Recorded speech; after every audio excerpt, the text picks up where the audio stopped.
All right, we're done with the rain for now. Next chance for rain will come on Wednesday with storms. And I know we just came off the weekend. Yep. Next weekend looks amazing. Can we just talk Awesome. about Yeah, let's talk about that. Let's talk about that Anytime. for sure. That's another beautiful shot. Yeah, I know. We've had some gorgeous mornings. Yeah. Steph, the road's gorgeous? The roads right now are pretty gorgeous, Raj. Good morning, everyone. We're looking at pretty decent driving conditions. It's a little bit damp, so do give yourself that extra time as per usual. But outside of that, we did have a problem over on the eastbound Gardner. Just starting to spot it now, eastbound on the Gardner, approaching Parkside. We had a right lane blocked off because of a collision. It was behind that pole there, so not sure if it is still there, but it looks like things are moving along in that right lane, so it may have been cleared away. However, we are looking at pretty heavy delays on the eastbound Gardner, anywhere from about approaching the Humber Bridge all the way heading towards downtown. Outside of that, we're looking at a pretty okay drive heading out of Hamilton, moving through Burlington over the Burlington Skyway as of right now. Eastbound QEW moving well through Oakville. It's also moving pretty well through Mississauga as of right now. So your biggest bunch up is definitely the eastbound Gardner.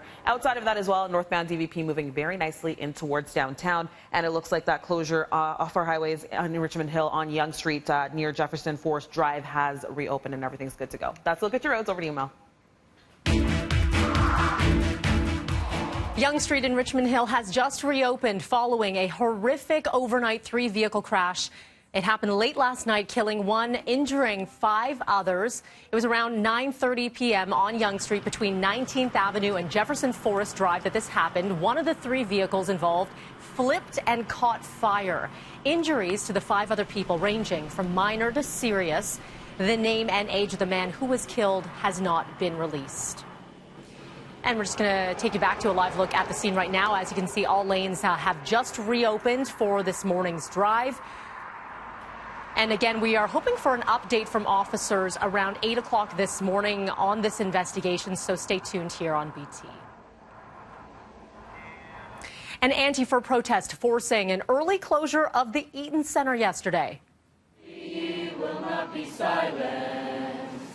Hundreds of people forced out of the Eaton Center around 7 last night when it was placed under a temporary lockdown as a precaution. Police called by mall security when dozens of Antifa protesters showed up and filled the skywalk at Queen. There were no injuries, damage, or arrests reported. Police say they were there to keep the peace. A woman in her 20s in hospital after what police say is a targeted shooting in Etobicoke. Happened yesterday afternoon about 1:30 in the area of Dixon Road and Kipling. Paramedics transporting the woman to hospital in serious but non-life-threatening condition. They are now on the hunt for a black SUV that may have been driven by the suspect. Multiple shell casings. We had numerous callers saying upwards of 8-9 rounds. It is very frustrating. We're trying to get more resources out on the road so we can be available as a deterrent and to try to get information from the community so we can stop these. Like I said, the majority of these shootings are targeted, and the one today was definitely targeted as well. Investigators say they are looking for one male suspect who fled the scene wearing a mask. If you have any information, contact police. Shots fired here at a low-rise office building in Scarborough, leading to an investigation yesterday afternoon. Officers arriving to the scene around the noon hour near Midland and Progress, locating bullet holes here in the windows as well as shell casings. Now, luckily, no injuries were reported here. Witnesses tell police they saw a black motorcycle fleeing the area with the rider dressed in black. A second court date is set for tomorrow for the man charged with impaired driving causing death in the 401 crash that killed 39-year-old Paolo Brizzi of Woodbridge. Brizzi died Saturday afternoon when his car was hit on the 401 near Kiel.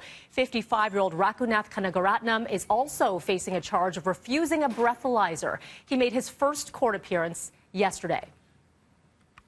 Time now is 6:04, so we talked about all of that rain. It's still a little wet on some of the roads here, Natasha, but when's it done? So the actual rain is done right now, but you're right. We just need a little bit of time to dry out those roads. There's a light west-northwest breeze that's going to help dry out those surfaces. 20 degrees out there right now. Humidity is still a bit elevated, but it will gradually be falling throughout the day.